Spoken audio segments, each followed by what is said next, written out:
Udah gak sabar makan Oreo ya? Gini caranya makan Oreo. Diputar, Dijilat, dicelupin. oh no! Pakai Ciptaden Fresh Maxi Cool Buds dengan Blue Gel Technology. Red Zap usir bakteri, bau mulut, nafas segar lebih lama. First day jadi fresh day. Ciptaden Fresh Maxi Cool. Fresh and cool to the max.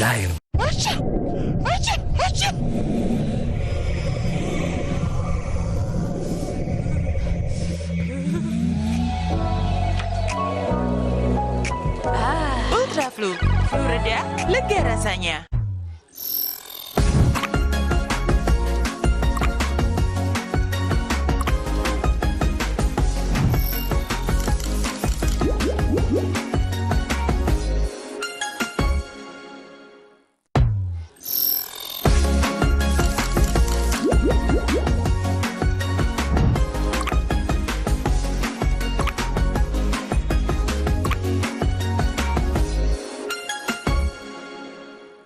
Recharge energi positif di tahun baru dengan jokes terpecah dari gerombolan komika terpecah 2025.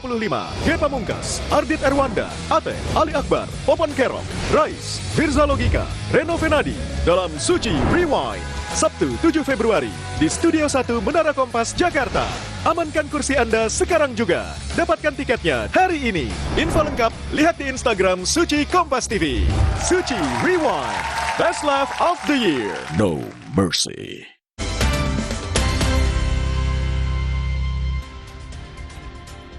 Sahabat Indonesia Malam masih membahas janji John Hartman yang akan melibatkan talenta lokal dalam tim kepelatihannya bersama analis sepak bola Anton Sanjoyo dan mantan penyerang timnas Indonesia Zainal Arif.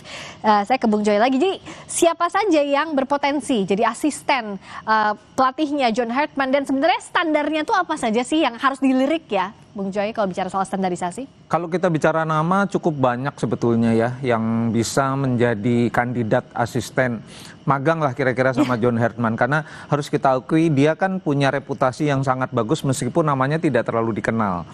Nah, tapi kalau kita bicara di pelatih lokal kan sebetulnya kita angkatannya Kurniawan aja, angkatannya Kurniawan di Primavera itu kan ada beberapa yang jadi pelatih. Ya kan dengan license yang cukup mumpuni. Kurniawan sendiri sudah pengalaman di Italia. Ada Eko Purjianto kemarin yang menjadi asistennya Indra Safri, ada Bima Sakti yang sudah malang melintang bersama kelompok usia muda, ada Coach Nova. Kalau misalnya bicara Coach Nova, dia kan sekarang pegang tim U20. Apakah PSSI ingin mempertimbangkan dia magang bersama Hartman atau dia pegang 20 supaya 20 punya kesempatan, U20 punya kesempatan dipegang oleh pelatih lain? Itu misalnya. Tapi kalau bicara syarat, ya tentu saja syaratnya ada license yang cukup mumpuni itu. Tetapi license itu sendiri bukan jaminan. Karena license kan harus terus diperbaharui melalui praktek, melalui workshop, melalui semua yang dia dapat dari kepelatihannya dan diterjemahkan dalam ilmu kepelatihan itu dengan melatih, ya kan, nggak cukup hanya license. Nah ini dalam waktu yang menurut saya waktunya cukup lah ya untuk menguji beberapa nama supaya mereka betul-betul ketika datang untuk menjadi asisten untuk magang itu betul-betul dengan bekal yang cukup. Nah ini saya kira misalnya dalam 1 bulan ke depan sudah terkumpul beberapa nama, diuji oleh tim teknisnya PSSI kan sekarang hebat-hebat juga.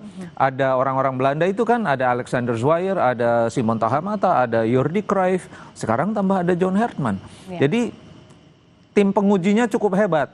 Nah, harusnya bisa menyaring pelatih-pelatih yang ada di lokal ini untuk bisa menjadi asisten dulu lah. Paling enggak kan yang dipegang oleh John Hartman 2 tim kan, tim senior dan tim U23.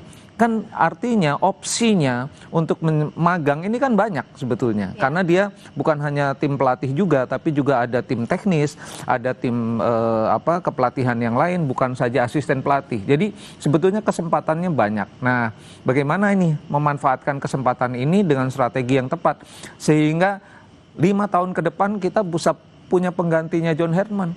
Dari pelatih-pelatih lokal yang sekarang ada. Menurut jadi saya mereka cukup. Transfer ilmu yang selama ini digaungkan itu ya memang terjadi begitu ya harusnya. Nanti iya, karena itu sebetulnya obligasi pelatih tim nasional untuk kewajiban. Dia wajib sebetulnya untuk menelurkan ilmunya, knowledge-nya, transfer of knowledge-nya itu harus ada. Nah ini yang kan nggak terjadi sebelumnya ya. Saya nggak sebut nama lah, terlalu sensitif. Era Sintayong, era Kluivert apalagi. Iya. Kan? Kalau ini harus terjadi sekarang. Ini harus terjadi di eranya John Hartman. Kalau Kang Abo misalnya mantan penyerang timnas, mantan pemain timnas lain ditawari jadi ada kesempatan jadi asisten, itu sebenarnya sangat terbuka kan Kang Abo? Siapapun mungkin sangat terbuka, tetapi saya sependapat apa yang dikatakan tadi Bung Joy, bahwa ada sosok Kurniawan, ada sosok Bima Sakti, dan juga sosok Eko Purdianto. Ya. Mereka selama ini juga cukup kenyang pengalamannya dan dengan reputasinya, saya kira dengan posisinya. Sementara ini kan Kurniawan ada di depan, Bima Sakti ada di tengah, dan Eko Purdianto juga ada di belakang. Ketiga kriteria pemain pelatih ini kemungkinan sangat cocok ya menurut saya untuk mendampingi posisi John Hartman. Kalau saya pribadi, sepertinya saya belum ada di diri saya untuk jadi seorang pelatih. Tapi sebenarnya Kang Abo, Sementara ini ya, kita tunggu nanti nextnya siapa tahu. Tapi sebenarnya kalau dari sisi pemain, seberapa penting sih pelatih itu selain menjadi kompas atau pengarah bagi timnya, tapi juga bisa jadi pengayom yang Kang Abo rasakan sebagai mantan penyerang timnas?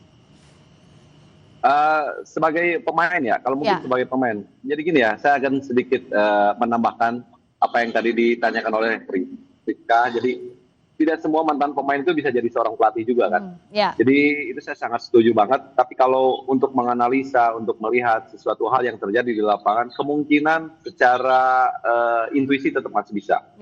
Nah kalau misalkan ditanya lagi sama saya kira saya lebih senang rekan-rekan senior yang sekarang sudah betul-betul kenyang pengalaman di dunia kepelatihan, mereka mendapatkan kesempatan kembali.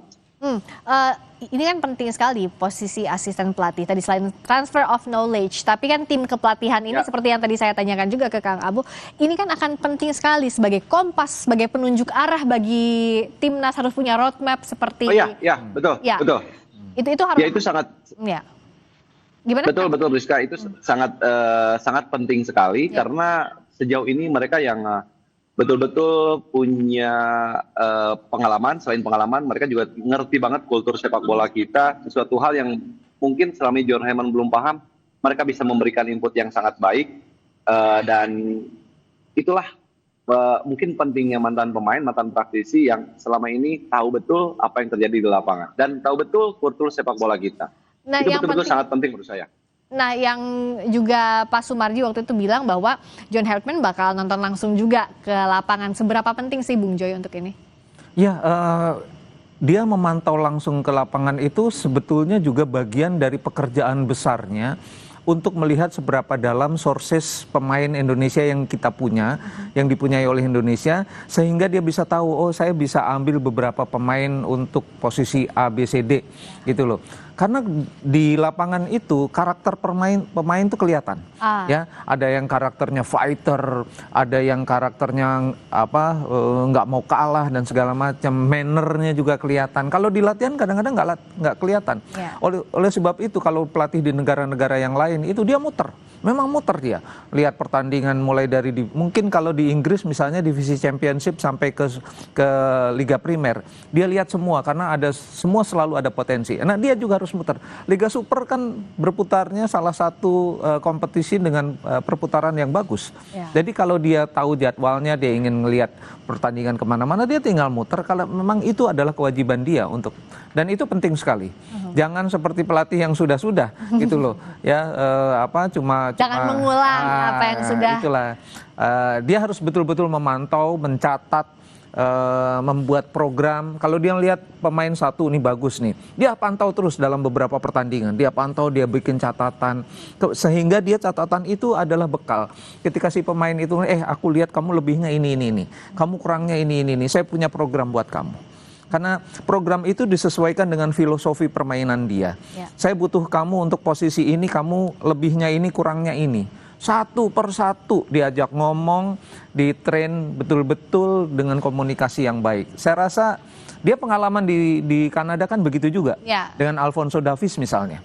Dia komunikasinya intens. Ini anak bandel banget, bisa menjadi betul-betul pemain yang bisa dikendalikan. Dia didik begitu ya. Nah, itu kan sebetulnya pinternya pelatih itu. Misalnya kalau kita bicara striker, Ramadan Sananta, Hoki Caraka, sebetulnya itu kan potensi betul gitu loh. Cuma kan kok nggak naik-naik levelnya, dia harus catat. Sehingga ketika dia berhadapan langsung dengan Ramadan Sananta misalnya, kamu punya skill bagus gini-gini nih, kekurangan kamu gini-gini, saya punya program buat kamu. Ya, dan itu pentingnya juga dia punya asisten pelatih yang bisa jadi think tanknya dia ya. Asisten pelatih dia diskusi. Dia diskusi, oh enggak coach, enggak begitu, dia harusnya gini-gini. Oh oke, kamu pandangan kamu oke juga nih, kita combine ya, kan gitu. Nah, jadi waktu dia menerapkan programnya ke pemain, dia sudah mendapatkan banyak informasi.